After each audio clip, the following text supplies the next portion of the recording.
और क्योंकि इस जंग का 1 महीना पूरा हो चुका है, 1 महीने तक जंग जारी रहेगी, यह एक बड़ा सवालिया निशान जरूर खड़ा करती है। लेकिन अब ग्राउंड ऑपरेशन की अमेरिका की तैयारी ही आज की बड़ी खबर है, जहां मध्यपूर्व में यूएस की सबसे बड़ी तैनाती और 50,000 अमेरिकी सैनिक तैनात और 2500 मरीन्स की भी तैनाती। किसी भी समय अमेरिका के ग्राउंड ऑपरेशन की शुरुआत हो सकती है। अमेरिकी सेना की स्ट्रेट ऑफ हार्मूज पर नजर है और स्ट्रेट ऑफ हार्मूज के साथ साथ खर्ग द्वीप को लेकर ही एक्सपर्ट से सवाल किया। मनीष, आपके पास भी जल्द वापस आती हूं, क्योंकि मध्यपूर्व में यूएस के 50,000 सैनिक, 31st मरीन एक्सपीडिशनरी यूनिट जिसके 2,500 सैनिक और साथ ही आर्मी कॉम्पैक्ट यूनिट की बात करें तो संख्या 2,000 से 4,000 सैनिकों की बताई जा रही है। आर्मी सपोर्ट और लॉजिस्टिक यूनिट्स की बात करें तो संख्या 15,000 से 20,000 सैनिक हैं और साथ ही एयरफोर्स की बात करें तो 10,000 से 15,000 सैनिक, जबकि नेवी की बात करें तो 8,000 से 10,000 सैनिक और स्पेशल फोर्स की बात करें तो 2,000 से 3,000 सैनिक। कम्युनिकेशन, इंटेलिजेंस, साइबर यूनिट की बात करें तो 3,000 से 5,000 कर्मी इसमें शामिल हैं। साथ ही होने क्या वाला है, यह एक बड़ा सवाल है,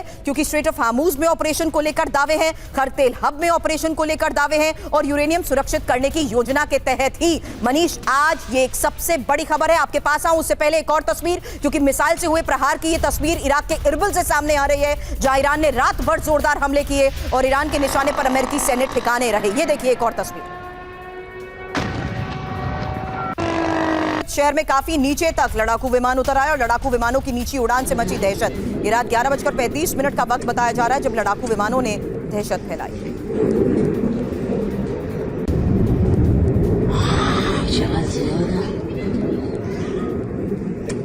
वहीं हाइफा पोर्ट पर हमला एक और सबसे बड़ी खबर है और लेटेस्ट तस्वीरें भी सामने आ चुकी हैं, जहां साफ है कि किस तरीके से ईरान लगातार हाइफा पोर्ट पर हमलों को अंजाम दे रहा है। ईरानी मिसाइल हमले के बाद लगी आग की एक और तस्वीर देखिए और ये क्लस्टर वॉरहेड वाली मिसाइलों से हमले को लेकर दावा किया गया। हर तरफ आग का ये मंजर और हाइफा पोर्ट पर लगातार हो रहे हमलों के बीच ये लेटेस्ट तस्वीरें सामने आई हैं, जहां हाइफा में ही ऑयल रिफाइनरीज को नुकसान पहुंचा है। हाइफा में हाई वैल्यू टारगेट्स को कैसे हिट किया जा रहा है उसकी तस्वीरें सामने आई हैं। हाइफा पोर्ट पर धमाकों की आवाज सुनाई दी और क्लस्टर वॉरहेड वाली मिसाइलों से हमले का दावा किया गया है।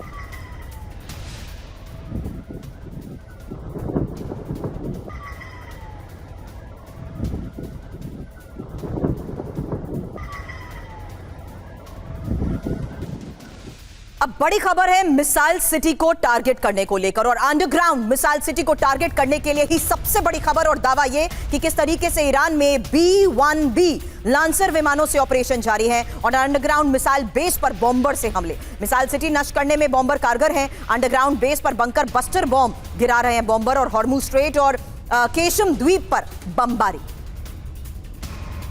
अब ईरान की बारूदी सुरंग B-1 से विध्वंस। खबर क्या है? 5 बड़ी बातें, क्योंकि ईरान में पहाड़ों के नीचे अंडरग्राउंड मिसाइल सिटी है और हॉर्मुज स्ट्रेट के पास पहाड़ों के नीचे अंडरग्राउंड बेस।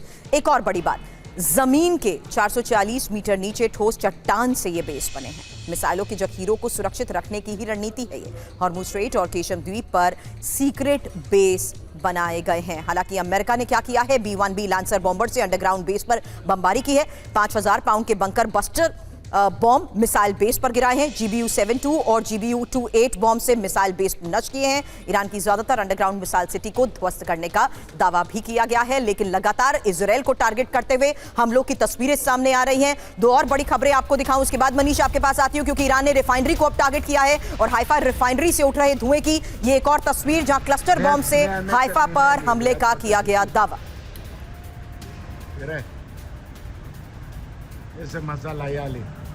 אני מסתתר פה מתחת לגשר, תראה, בליד הבטונט। तो इसराइल के हाइफा पोर्ट पर धमाकों की अलग-अलग तस्वीरें सामने आ चुकी हैं, जहां साफ है कि किस तरीके से ऑयल रिफाइनरीज को अब टारगेट किया जा रहा है और हाइफा पोर्ट पर ही धमाकों के बाद धुएं का ये गुबार।